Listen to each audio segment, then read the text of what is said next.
Operation करत होतो.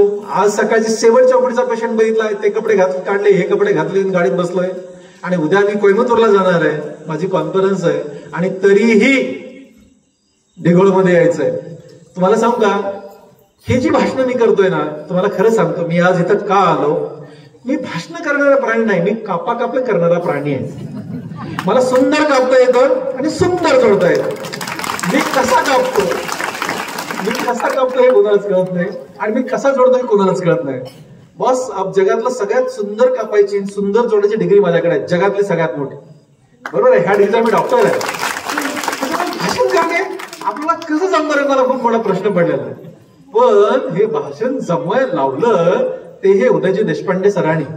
आणि मग आज उदय देशपांडे सरांना मी काल म्हणजे परवा शनिवारची गोष्ट आहे, त्यांना स्पष्टपणे सांगितलं उद्याची शक्य होणार नाहीये, मला मुंबईत रविवारी एक मिटिंग आहे, मला जाणं जरुरीचं आहे. सोमवारी मी येऊन माझं पॅकअप करणार आहे, मंगळवारी मी कोयंबतूरला जाण्यासाठी हैदराबादला जाणार, तिथून विमान घेऊन मी कोयंबतूरला जाणार, तिथे मला 3 भाषणं द्यायची आहेत आणि त्याच्यानंतर मी परत येणार आणि पुन्हा एका रविवारी मला पुन्हा 3 ठिकाणी जायचंय. तर इतकं मी पॅकअप आहे, त्यामुळे मला शक्य नाही असं म्हणल्यानंतर उद्याने एक मेसेज दिला मला, मेसेज माहितीये का, आणि त्या मेसेजवर त्यानं उत्तर लिहिलं, मी येतो संध्याकाळी 7ला कार्यक्रम ठेवायला, सगळ्यात 9 तारखेला आपण जाऊ. त्याचं कारण तुम्हाला सांगतो की